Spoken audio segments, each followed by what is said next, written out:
Don't let its naga-hide exterior belie what this case conceals. It conceals dark secret, conceals dark truth. I don't know. It looks pretty good to me. But there's something it's not showing you.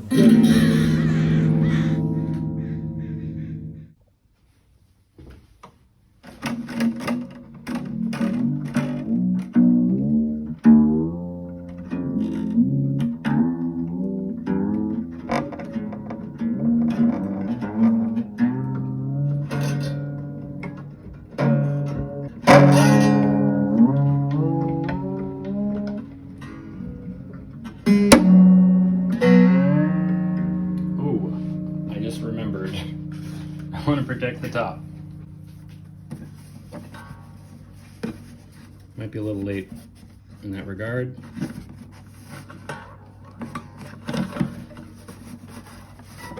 There we go.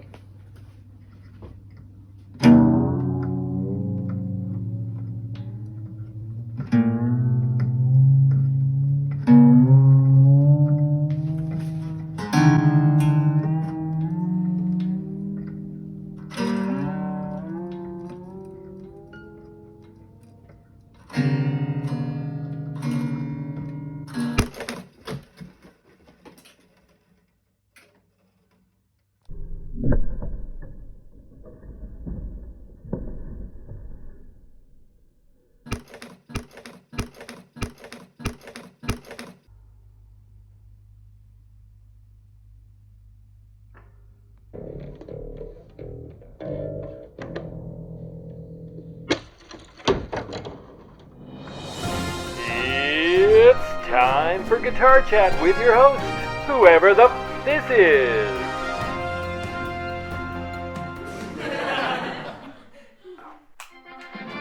Hello, and welcome to Guitar Chat. Today's guitar is a 1953 National New Yorker. And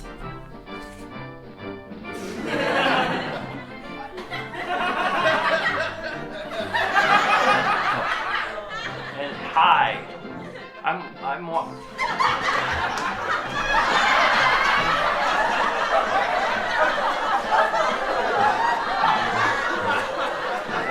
Hi, this guitar is walking here. This episode of Guitar Chat brought to you by Lloyd's. Lloyd's. Down for whatever. Welcome. Yes, what we have here is a recently abused National New Yorker from 1953. I believe Kluson made these, or Kluson, or however, Kluson, Arizona, however you want to pronounce it. I believe they made these tailpieces. This one clearly failed. The neck, very straight, the action was low, it played great. The original pickup was replaced with a D'Armond Golden Tone S-Grill gold foil pickup and cupcake knobs, so they probably bought a kit with the pickup and the pots and the output jack and the knobs, and they put it on here. I have since sourced an original pickup, correct year and everything, but these pickups are really dark. It's 9K, but the way the magnet's laid out, I'm sure you've heard of a mudbucker, a Gibson mudbucker. But these are muddy. They're amazing in the bridge position. In the neck, they're dark. They're really dark and muddy. And so this is a great upgrade. Unfortunately, it's not original, but the guitar also appears to have been stripped and refinished. So I could be wrong on that. I'll have to look a little more closely. The neck definitely was stripped. And I don't know. The finish just doesn't feel right.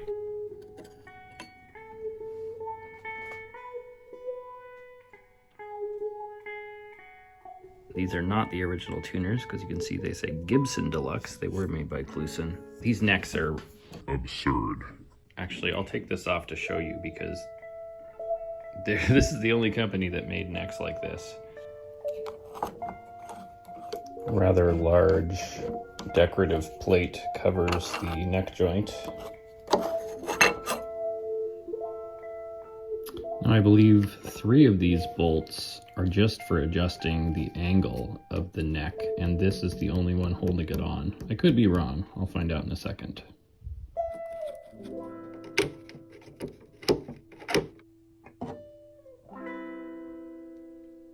To prevent the adjusting bolts from digging into the neck block, there is a metal shim plate here. Is it loose? Yes, it is loose.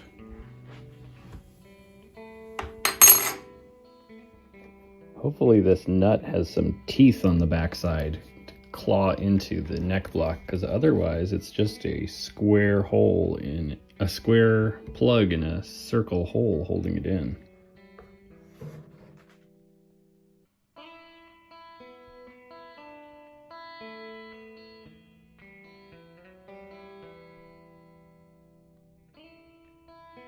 So back to this neck joint. This is what I believe to be magnesium, and it is attached to a full core of magnesium that runs all the way up into the headstock to about here. And then this is about a 5-piece head plate. Often, oh, we can see right now. This one has a normal scarf joint, so that's fairly unique. This is an earlier version of this neck, perhaps.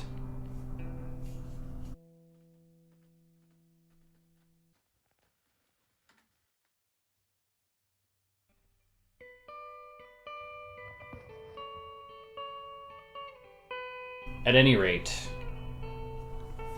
it's just wrapped in wood and then covered up with the fretboard. It's an interesting take, not necessarily efficient.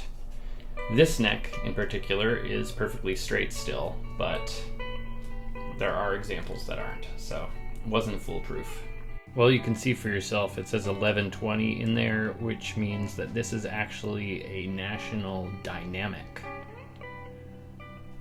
Now, only a fool would mistake the National Dynamic for the National New Yorker.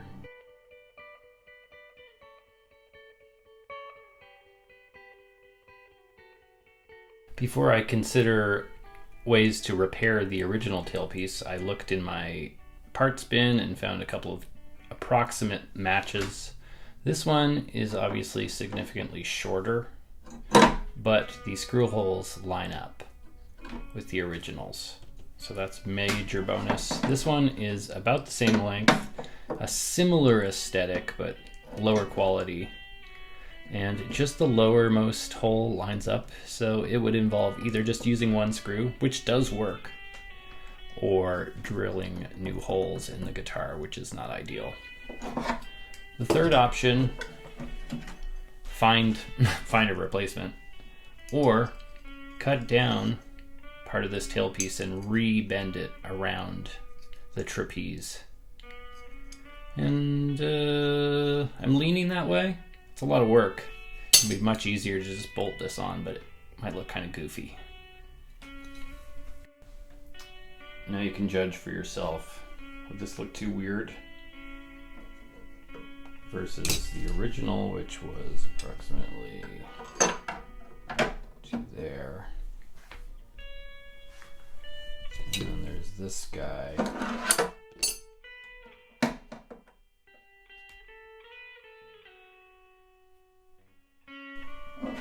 And before you even think of mentioning it, yes, I did try out a Bigsby on there. And though it looks cool, the body has too much of a hump for this B3.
The ladybug has been exploring on the guitar the entire time I've been hammering this new tailpiece.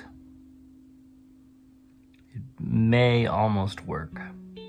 This is what I mean when I say it almost works. There's too much material underneath of there, and so the end of this tailpiece sits too high. And so to use it, I will have to plug the holes and drill new ones. I think that since it'll be invisible and it involves the original parts, that's the best solution for now.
I'll readily admit this is not an impressive conversion of a tailpiece to a shorter tailpiece, but I think it's going to work.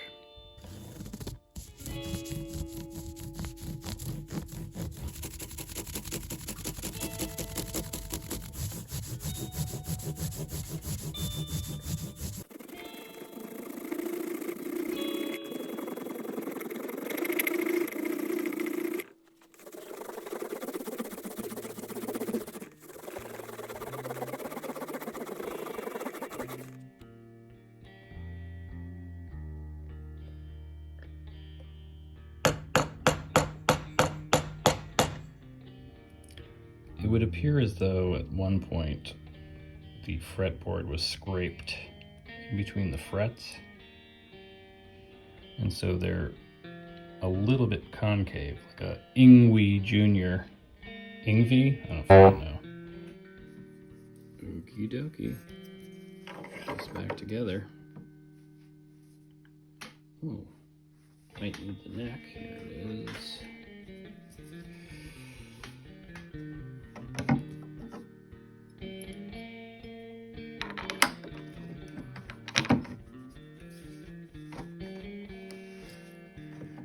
I guess I should have looked up these patents, eh?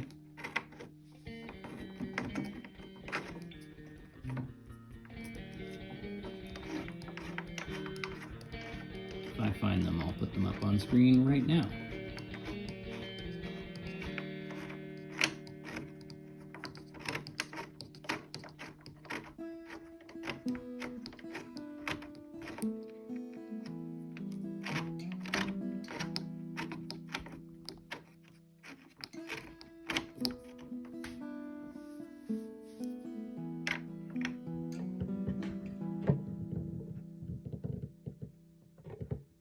Don't be alarmed, I may be about to say something useful.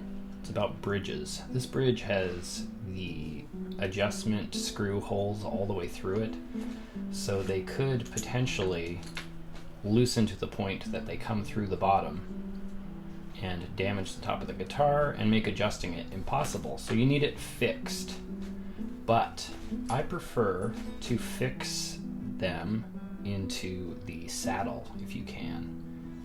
That way you're pushing only it upwards and putting downward pressure from the nut on the base plate and never really pulling at the screws themselves, because if you put them in the bottom you could end up pulling at them and pulling them back out of the base plate. Anyway, put them in the top. I'm going to put some epoxy in this and epoxy them in.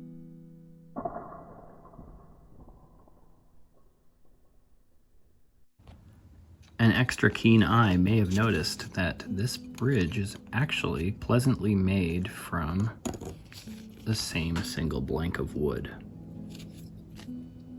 That's a nice detail.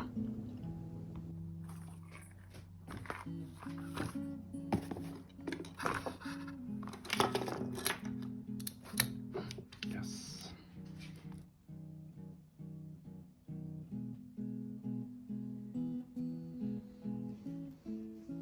Even though this nut was working perfectly, I just can't justify putting it back on there, seeing the way it fits.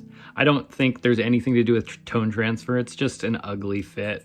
It's, I just wouldn't want to say that I worked on this guitar with a fit like that.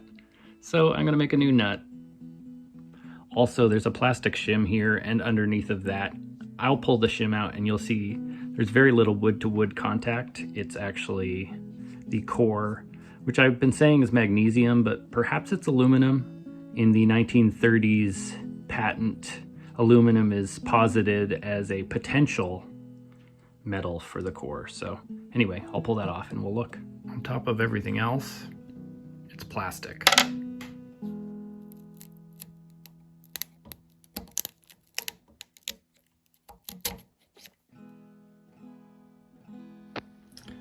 It's even possible that shim was factory, but I doubt it. But here you can see this is the metal, and then there's just a little bit of wood there and a little bit of wood there, and actually this wood is lower than the metal, so I might have to fill that in. Hey! Me? You're not just gonna fill that with rosewood dust and superglue again, are you? Of course not.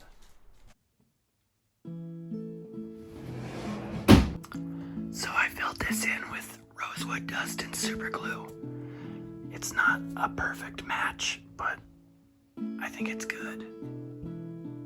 Once it's dry, I'm gonna clean the rest of the glue off the fretboard end there, and then shape a new nut.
I'm not entirely pleased with the spacing, and many of these slots have been made too deep for no good reason, and then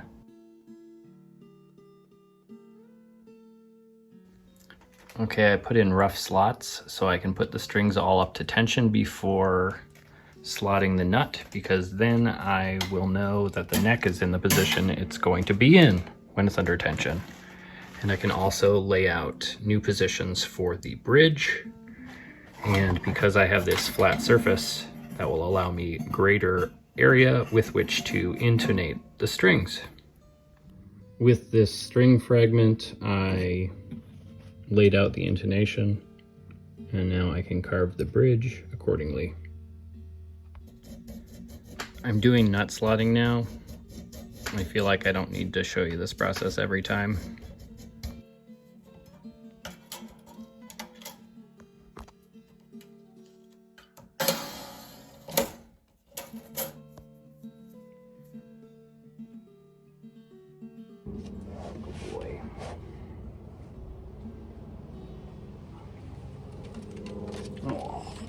Jealous.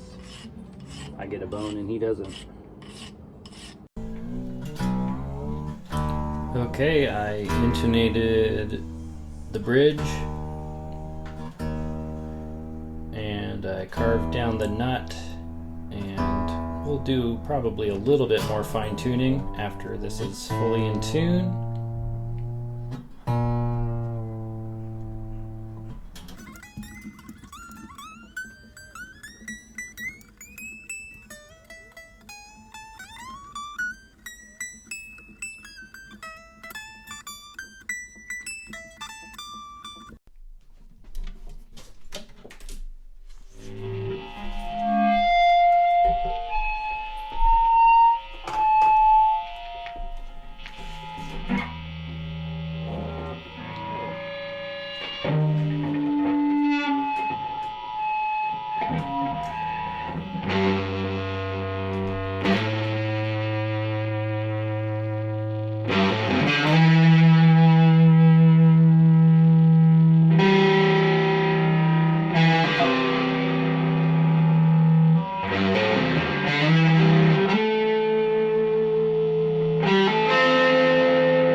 Because of the neck joint, it's really easy to bend the neck and give it some vibrato.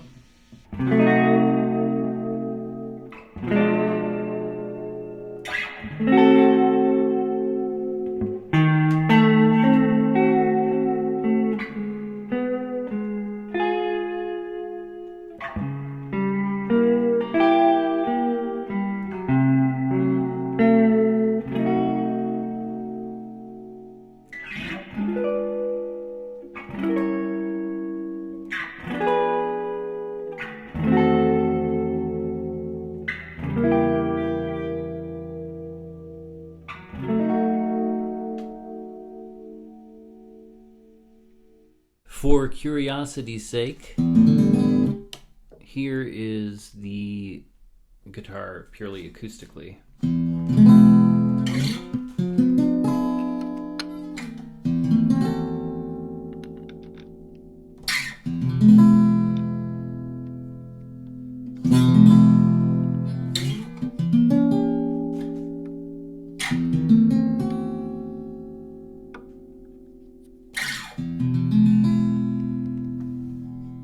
Well, friends, frenemies, enemies, foes, Beauregards, thank you for watching this video. Hope you enjoyed it. Very cool guitar. It was my pleasure to fix up. And now I leave you with this song by my friend Mike O'Neill from his album Wild Lines. Thank you and goodbye.